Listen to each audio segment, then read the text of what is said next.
थी। आज बाबा की 29 दिसंबर 2024 की अव्यक्त मुरली के महावाक्य हैं। मुरली का सार है, इस नए वर्ष में सर्व खजाने सफल कर सफलता मूर्त बनने की विशेषता दिखाओ। आज नवयुग रचता, नव जीवन दाता, बाप दादा नव वर्ष मनाने आए हैं। आप सभी भी नव वर्ष मनाने आए हो व नवयुग मनाने के लिए आए हो। नव वर्ष तो सभी मनाते हैं, लेकिन आप सभी नव जीवन, नवयुग और नव वर्ष तीनों ही मना रहे हो। बाप दादा भी त्रिमूर्ति मुबारक दे रहे हैं। नव वर्ष की 1-2 को मुबारक देते हैं और साथ में कोई ना कोई गिफ्ट भी देते हैं। गिफ्ट देते हो ना, लेकिन बाप दादा ने आप सबको कौन सी गिफ्ट दी है? गोल्डन दुनिया की गिफ्ट दी है। सभी को गोल्डन दुनिया की गिफ्ट मिल गई ना। जिस गोल्डन दुनिया में नवयुग में सर्व प्राप्तियां हैं। याद है अपना राज्य, कोई अप्राप्ति का नामो निशान नहीं है। ऐसी गिफ्ट सिवाय बाप दादा के और कोई दे नहीं सकता। सारे विश्व में अगर कोई बड़े ते बड़ी सौगात देंगे भी तो क्या देंगे? बड़े ते बड़ा ताज व तख्त दे देंगे। जब स्थापना हुई थी, आगे आगे बैठे हैं स्थापना वाले, तब आदि में ही ब्रह्मा बाप बच्चों से पूछते थे कि अगर आपको आजकल की कोई भी रानी ताज और तख्त देवे तो आप जाएंगे? याद है ना? तो बच्चे कहते थे, इस ताज और तख्त को क्या करेंगे? जब बाप मिल गया तो यह क्या है? इस गोल्डन वर्ल्ड की गिफ्ट के आगे कोई भी गिफ्ट बड़ी नहीं हो सकती। कई बच्चे पूछते हैं, वहाँ क्या क्या प्राप्ति होगी? तो बाप दादा कहते हैं, प्राप्तियों की लिस्ट तो लंबी है, लेकिन सार रूप में क्या कहेंगे? अप्राप्त नहीं कोई वस्तु ब्राह्मण जीवन के खजाने में। जो जीवन में चाहिए वह सब प्राप्तियां होंगी। तो ऐसी गोल्डन गिफ्ट की अधिकारी आत्माएं हो। अधिकारी है ना, डबल विदेशी अधिकारी हैं। हाथ हिलाते हुए सभी राजा बनेंगे तो इतने तख्त तैयार करने पड़ेंगे। बाप दादा कहते हैं, वह तख्त तो तख्त है, सर्व प्राप्ति हैं, लेकिन इस संगम युग का स्वराज्य उससे कम नहीं है। अभी भी राजा हो ना, प्रजा हो या रॉयल फैमिली हो, क्या हो? एक ही बाप है जो फलक से कहते हैं कि मेरा एक एक बच्चा राजा बच्चा है। राजा हो ना, राजयोगी हो या प्रजा योगी हो, इस समय सब दिल तख्त नशीन स्वराज्य अधिकारी राजा बच्चे हैं। इतना रूहानी नशा रहता है ना, क्योंकि इस समय के स्वराज्य से ही भविष्य राज्य प्राप्त होता है। यह संगम युग बहुत बहुत अमूल्य श्रेष्ठ है। संगम युग को बाप दादा और सभी बच्चे जानते हैं। खुशी खुशी में संगम युग को नाम क्या देते हैं? मौजों का युग। क्यों? यहाँ संगम जैसी मौज सारे कल्प में नहीं है। कारण परमात्म मिलन की मौज सारे कल्प में अब मिलती है। संगम युग का एक एक दिन क्या है? मौज ही मौज है। मौज है ना? मौज मूझते तो नहीं हो। हर दिन उत्सव है, क्योंकि उत्साह है, उमंग है, उत्साह है कि अपने सर्व भाई बहनों को परमात्म पिता को का बनाएं। सेवा का उमंग उत्साह रहता है ना। यह करें, यह करें, यह करें, प्लान बनाते हो ना, क्योंकि जो श्रेष्ठ प्राप्ति होती है तो दूसरों को सुनाने के बिना रह नहीं सकते। इसी संगम युग की प्राप्ति गोल्डन वर्ल्ड में भी होगी। अभी के पुरुषार्थ की प्रारब्ध भविष्य गोल्डन वर्ल्ड है। तो संगम युग अच्छा लगता है या सतयुग अच्छा लगता है? क्या अच्छा लगता है? संगम अच्छा है ना। सिर्फ बीच बीच में माया आती है, थोड़ा थोड़ा कभी कभी मूझ जाते हैं। कई बच्चे सहज योग को मुश्किल योग बना देते हैं। नहीं है नहीं लेकिन बना देते हैं। वास्तव में है सहज, मुश्किल लगता है। जिसको मुश्किल लगता है वह हाथ उठाओ। सदा नहीं, कभी कभी मुश्किल है या सहज है। जो मुश्किल योगी हैं वह हाथ उठाओ। माताएं मुश्किल योगी हो या सहज योगी, कोई मुश्किल योगी है, कोई हाथ नहीं उठा रहा। सारी सभा में हाथ कैसे उठाएंगे। सभी बच्चे फलक से कहते हैं मेरा बाबा। मेरा बाबा है कि दादियों का बाबा है। मेरा बाबा है ना, हर एक कहेगा पहले मेरा। यह सिंधी लोग सभी बैठे हैं ना। मेरा बाबा है या दादी जानकी का है, दादी प्रकाश मणि का है, किसका है, मेरा है। सारा दिन क्या याद रहता है, मेरा ना। बाप कहते हैं बहुत सहज युक्ति है। जितने बार मेरा मेरा कहते हैं, सारे दिन में कितनी बार मेरा शब्द कहते हो। अगर गिनती करो तो बहुत बार मेरा शब्द बोलते हो। जब मेरा शब्द बोलते हो तो बस मेरा कौन, मेरा बाबा। मुश्किल है क्या, कभी कभी भूल तो जाते हो। बाप दादा कोई नया शब्द नहीं देता, जो सदैव कार्य में लाते हो। और मेरा तो मैं कौन और मेरा कौन। कई बच्चे मुश्किल पुरुषार्थ क्यों करते हैं, सिर्फ सोचते हैं बिंदु सामने आ जाए। बिंदु बिंदु बिंदु और बिंदु खिसक जाती है। बिंदु तो है लेकिन कौन सी बिंदु, मैं कौन हूँ, यह अपने समान स्मृति में लाओ तो रमणीक पुरुषार्थ हो जाएगा। सिर्फ ज्योति बिंदु कहते हो ना तो मुश्किल हो जाता है। सहज पुरुषार्थ, मौज का पुरुषार्थ करो। इस नए वर्ष में पुरुषार्थ भी श्रेष्ठ हो, लेकिन श्रेष्ठ के साथ पहले सहज हो। सहज भी हो और श्रेष्ठ भी हो, यह हो सकता है, दोनों साथ हो सकता है। डबल फॉरेनर्स बोलो, हो सकता है। तो बाप दादा देखेंगे, बाप दादा तो चेक करते रहते हैं ना। तो मुश्किल योगी कौन कौन बनता है।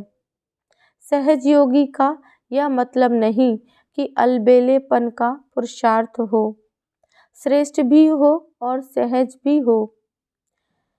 तो पांडव सहज योगी हैं। सहज योगी जो हैं वह हाथ उठाओ।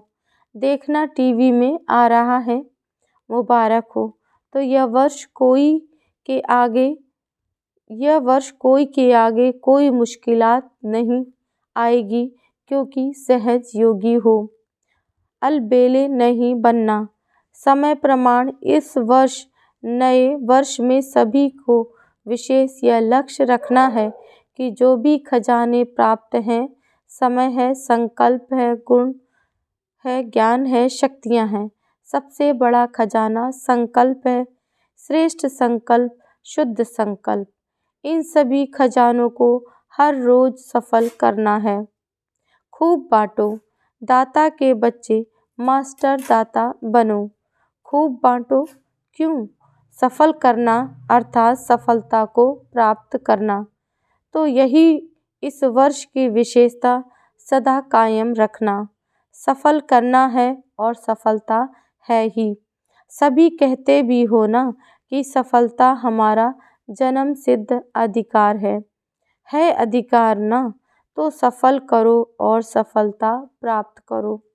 कोई भी कार्य करो, कोई ना कोई खजाना सफल करते जाओ और सफलता का अनुभव करते चलो। सोचो, सफलता का अधिकार आप ब्राह्मण आत्माओं के सिवाय और किसका अधिकार हो सकता है।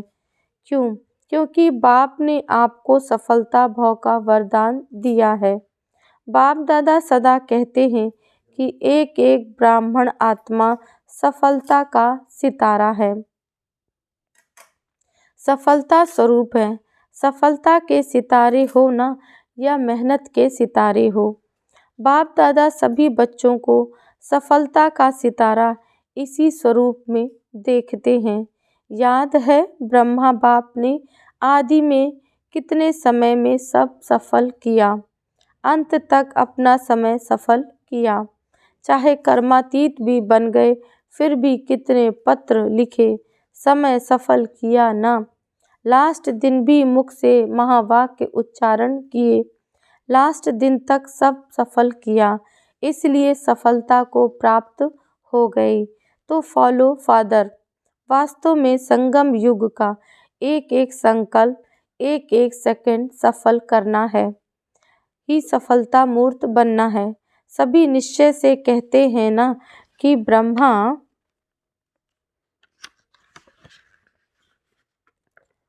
ब्रह्मा बाप से हमारा बहुत प्यार है, तो प्यार की निशानी है जो बाप को प्रिय था वह बच्चों को प्रिय हो।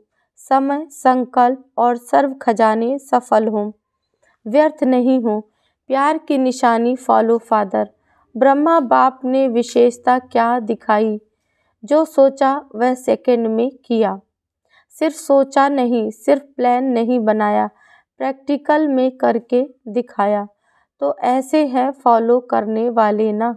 अच्छा है, आज बहुत ही आ गए न्यू ईयर मनाने के लिए।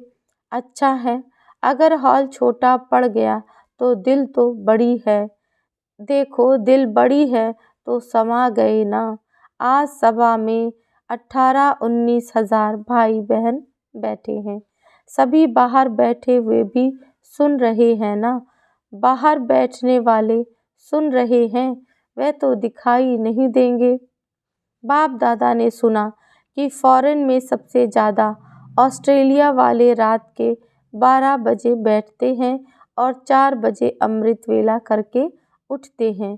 तो बाप दादा ने भी आज ऑस्ट्रेलिया को याद किया। सुन रहे हैं ना? यहाँ ऑस्ट्रेलिया वाले हाथ उठाओ। त्रिमूर्ति मुबारक, पहले ऑस्ट्रेलिया को फिर सभी को।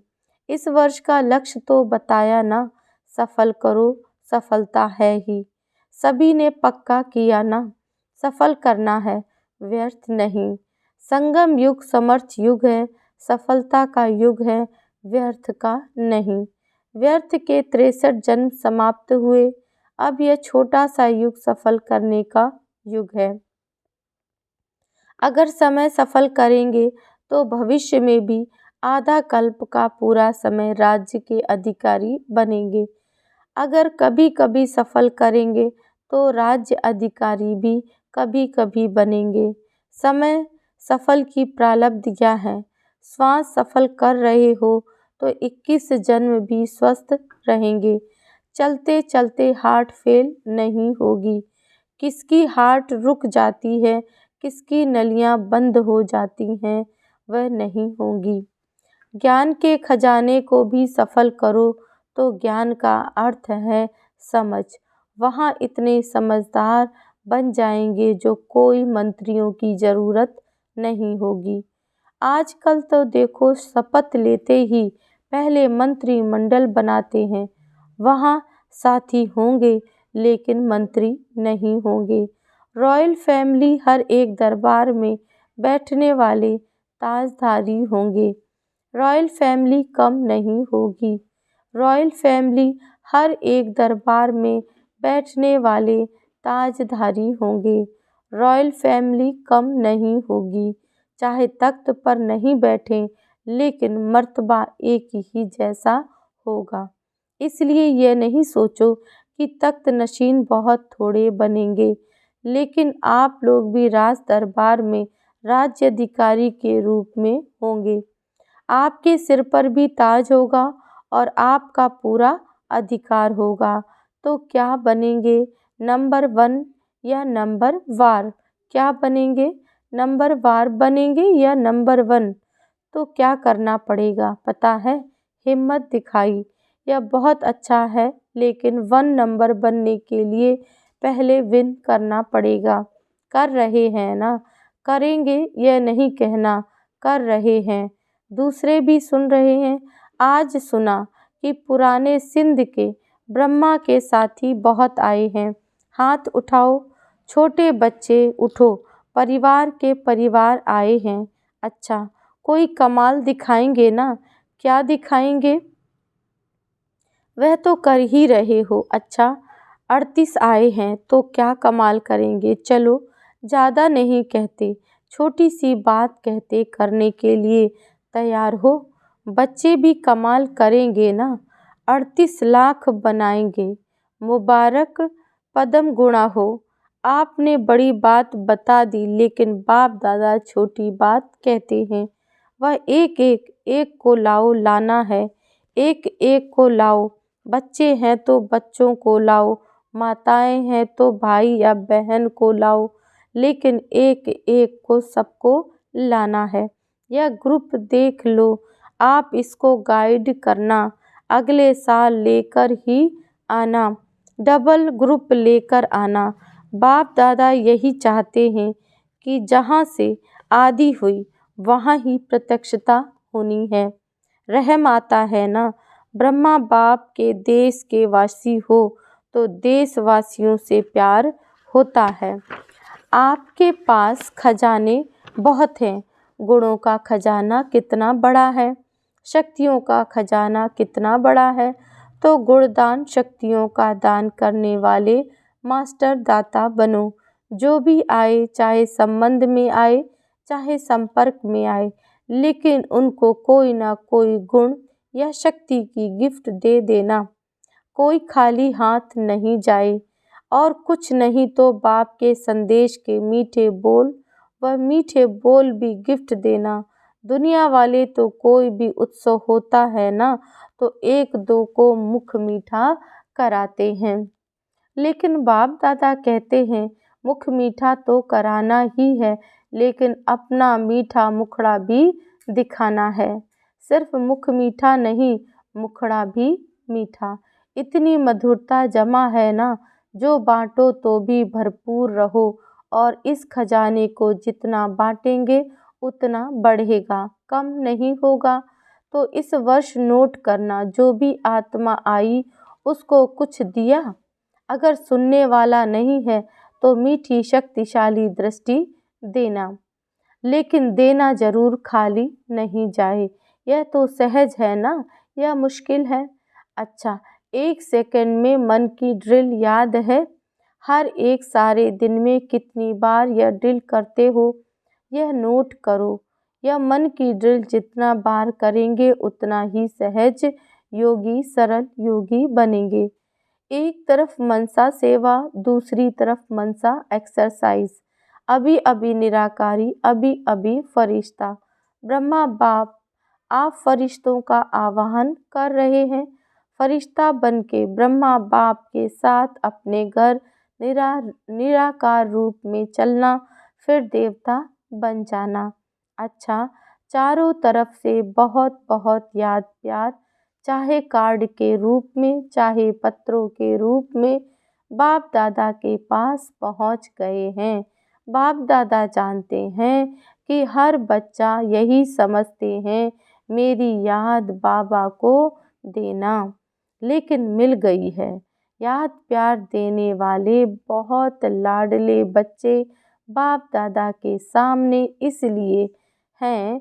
बाप दादा कहते हैं हर एक बच्चा अपने अपने नाम से मुबारक और दिल की दुआएं स्वीकार करे। आप सभी को भी नवजीवन, नवयुग और नए वर्ष की बहुत बहुत पदम पदम पदम पदम गुणा मुबारक और दिल की दुआएं, याद प्यार, नमस्ते। हम बच्चों की भी बाप दादा को याद प्यार, नमस्ते। बाप दादा ने सभी बच्चों को नए वर्ष की बधाई दी। चारों ओर के बहुत मीठे, बहुत प्यारे बच्चों को पदम पदम गुणा न्यू ईयर की मुबारक हो। यह जो घड़ी बीत गई, यह है विदाई और बधाई की घड़ी। एक तरफ विदाई देनी है जो अपने में संपन्न बनने में कमी का अनुभव करते हो, उसको विदाई, सदा के लिए विदाई देना, और आगे उड़ने के लिए बधाई। बधाई हो, बधाई हो, बधाई हो। अच्छा, ओम शांति। वरदान है, स्मृति को अनुभव की स्थिति में स्थित करने वाले नंबर 1 विशेष आत्मा भाव। सभी ब्राह्मण आत्माओं के अंदर संकल्प रहता है कि हम विशेष आत्मा नंबर 1 बने, लेकिन संकल्प और कर्म के अंतर को समाप्त करने के लिए स्मृति को अनुभव में लाना है। जैसे सुनना जानना याद रहता है, ऐसे स्वयं को उस अनुभव की स्थिति में लाना है। इसके लिए स्वयं के और समय के महत्व को जान मन और बुद्धि को किसी भी अनुभव की सीट पर सेट कर लो तो नंबर 1 विशेष आत्मा बन जाएंगे। स्लोगन है, बुराई की रीस को छोड़ अच्छाई की रेस करो। ओम शांति।